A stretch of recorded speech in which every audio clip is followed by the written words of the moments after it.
একটা উদাহরণ দিই আপনাদের, মনে আছে যে একটা মহিলা ফুটবল টিম সম্প্রতি জিত রাখছিল, কি প্রচন্ড একটা জিনিস। বাংলাদেশের মেয়েরা গিয়ে বিদেশের মাটিতে গিয়ে ফুটবল খেলে অন্যান্য সমস্ত জাতিকে পরাজিত করে, দেশকে পরাজিত করে তারা প্রথম হয়ে চলে এসছে। এবং এই যে খেললো তার মধ্যে আপনাদের এলাকার মেয়েরা কি বিশেষভাবে খেললো। কিভাবে বলবেন যে আপনারা পিছিয়ে আছেন? দুই চারজন যারা সুযোগ পেয়েছে তারা এগিয়ে এসছে এবং বিশ্বজয় করে এসছে।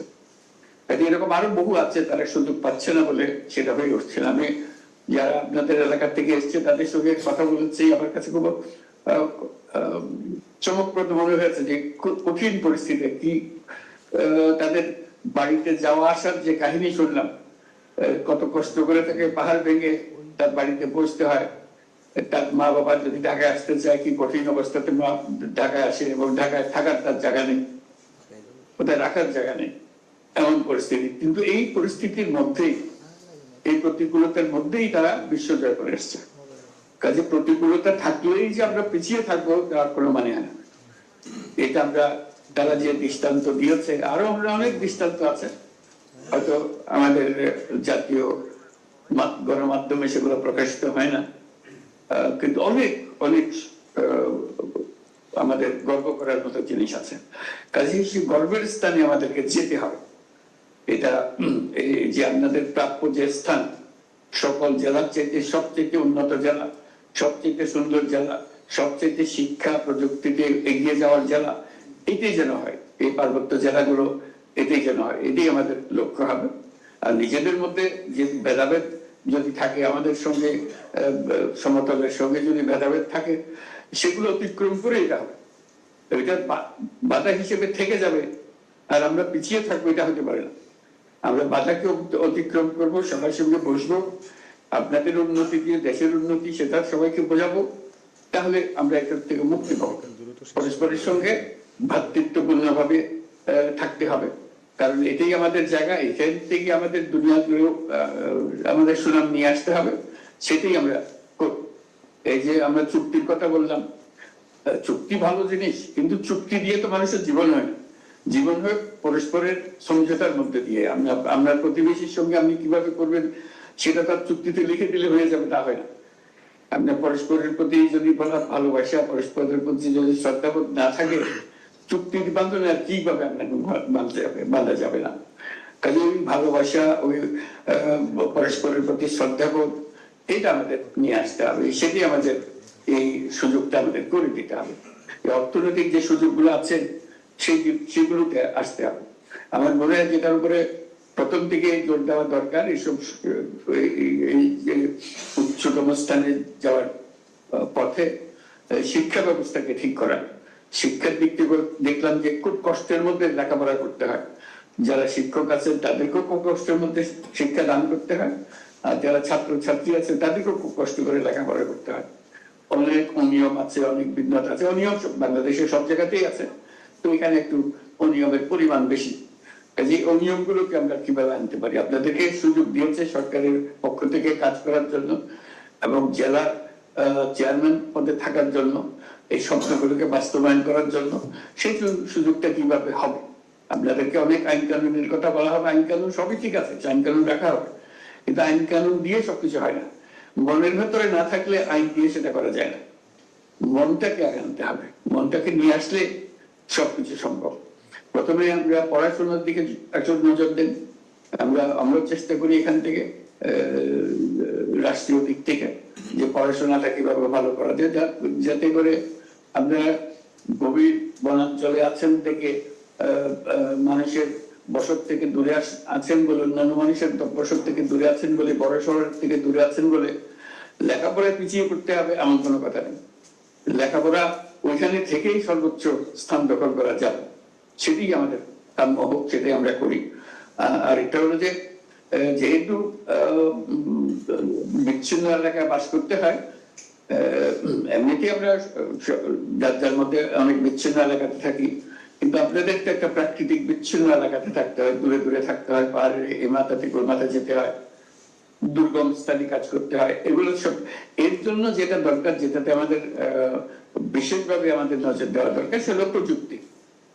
প্রযুক্তির মধ্য দিয়ে সবকিছু জয় করা যায়, এই দূরত্ব জয় করা যায়, পরস্পরের বোঝাপড়া মধ্যে ফারাক থাকলে সেটা জয় করা যায়।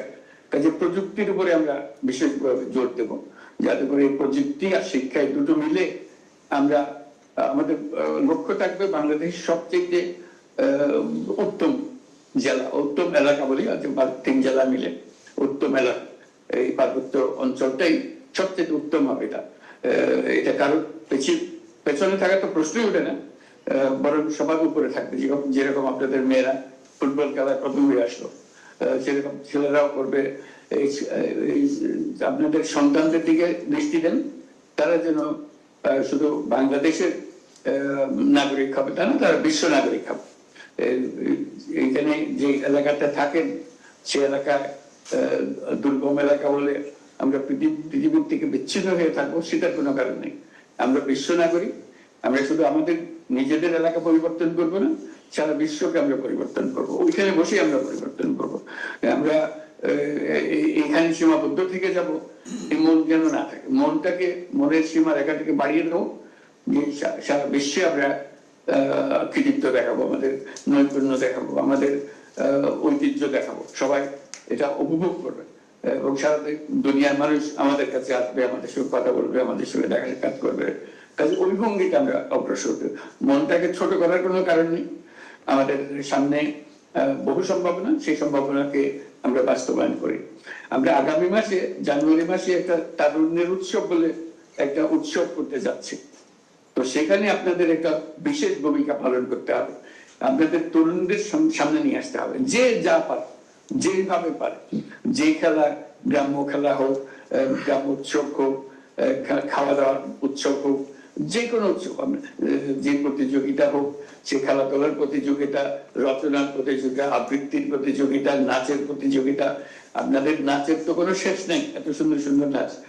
এগুলোর প্রতিযোগিতা হবে। আপনাদের বাচ্চাদের, আপনাদের তরুণদের, শিশুদের লাগিয়ে দেবেন। এই সারা মাস জুড়ে তারা কিছু না কিছু একটা করবে। এই তাদেরকে লাগিয়ে দেন তারা কি করতে চায়, এবং আপনি উৎসাহ দেন।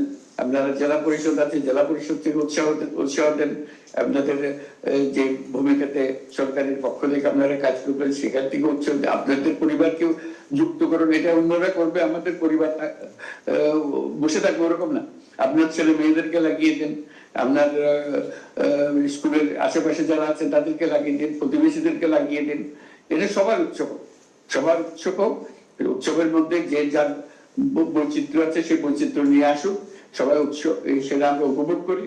এবং এই উৎসবের মধ্যে আমরা কোন জেলা প্রথম হলো, কোন জেলা দ্বিতীয় হলো, এটাও আমরা একটা চিহ্নিত করার চেষ্টা করব। এবার যেন দেখি এই পার্বত্য জেলাগুলোই সবচেয়ে উপরের স্থানে চলে গেছে, 1 নম্বর 2 নম্বর তারাই সব দখল করে ফেলেছে। যে বিভিন্ন খেলাতে, বিভিন্ন উৎসবে, বিভিন্ন খাওয়া দাওয়াতে এইটা করবে। আর বিভিন্ন ফল ফলাদি যেটা উৎপাদন করেছেন সেটা সামনে নিয়ে আসবেন, যে এইটা আমরা উৎপাদন আমাদের এলাকায় এটা করেছে, সামনের জন্য আরো প্রস্তুত থাকবেন, যাতে করে এই উৎসব দেখার জন্য সারা দেশ থেকে লোক আপনাদের কাছে আসে, দেখতে চায়। এই উৎসব আমরা বরাবরই করবো আশা করি। এবার প্রথমবারের মতো এই উৎসবটা আমরা করব। এটা দেখিয়ে দেন কি 3 জেলার মধ্যে প্রতিযোগিতা করেন, আর 3 জেলার মধ্যে যারা ভালো হবে তারা বাকি বাংলাদেশের অন্যান্য জেলা থেকে সবথেকে ভালো করবেন।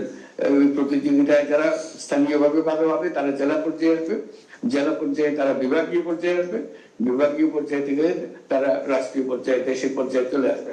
কাজে ওই না যে ওই খেলাধুলো খেলেই সীমাবদ্ধ থেকে যাবে। কাজে আপনারা অন্যরা কি করছে সেটাও দেখবেন, এবং নিজেরা কি করছে সেটাও দেখবেন। এটা নিজের উৎসাহের জন্য করবেন। গভর্নমেন্ট নির্দেশ দিয়েছে আমাদের কিছু একটা করতে হবে, ওরকম না। ওরকম হলে এই উৎসবের দরকার নেই আমাদের। আপনার মনে যদি উৎসব থেকে থাকে তাহলে সেটা করবেন, আপনার ছেলে মেয়ের মধ্যে যদি উৎসব থাকে সেটা করবেন। সরকার শুধু ইশারা করেছে যে এটা হলে কেমন হয়, আপনারা লাভিয়ে নেবেন। এটা যে হলে খুব ভালো হয়, খুব সুন্দর হয়। সবাই মিলে উৎসব করবেন, ছেলে মেয়ে তাদেরকে নিয়ে, আপনারা মা বাবা তারাও শরীর খাবেন। এটা তারুণ্যের উৎসব। এই পার্বত্য জেলার তরুণরা অন্য তরুণদের থেকে কোনো অংশে কম নয়, সেটা প্রতিষ্ঠা করার একটা সুযোগ। এই ধীরে ধীরে এই প্রতিষ্ঠাটা আমরা, এই যাত্রাটা যেন আমরা চালু রাখতে পারি, এটা ক্রমেই আসবে। সেগুলো এই আলোচনার মধ্যে আসবে নিশ্চয়ই। আপনাদের যখন এই আলোচনা হবে তারা বিস্তারিত বর্ণনা করবে।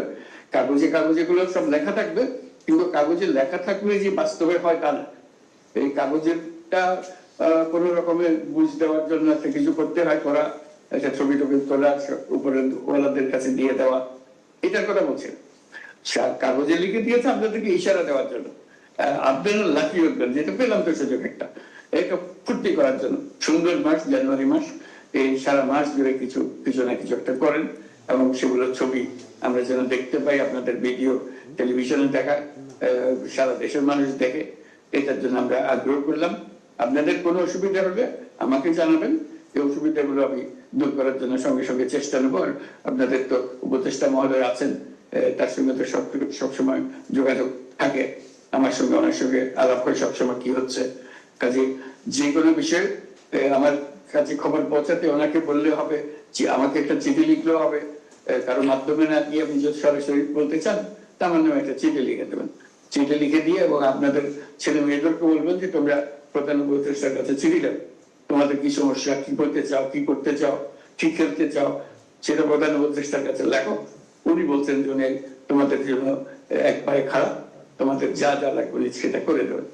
তা আমাদের এই সুযোগ দেন, এই আপনাদের বাচ্চাদের সঙ্গে যেন আমরা যোগাযোগ করতে পারি, তারা যেন আমাদের সঙ্গে যোগাযোগ করে, তারা উৎসাহিত বোধ করে যে আমরা সারা বাংলাদেশের মধ্যে এটা কৃতিত্বের স্থানে যাব, এবং সারা পৃথিবীর মধ্যে আমরা একটা কৃতিত্বের স্থানে আমরা যেতে চাই।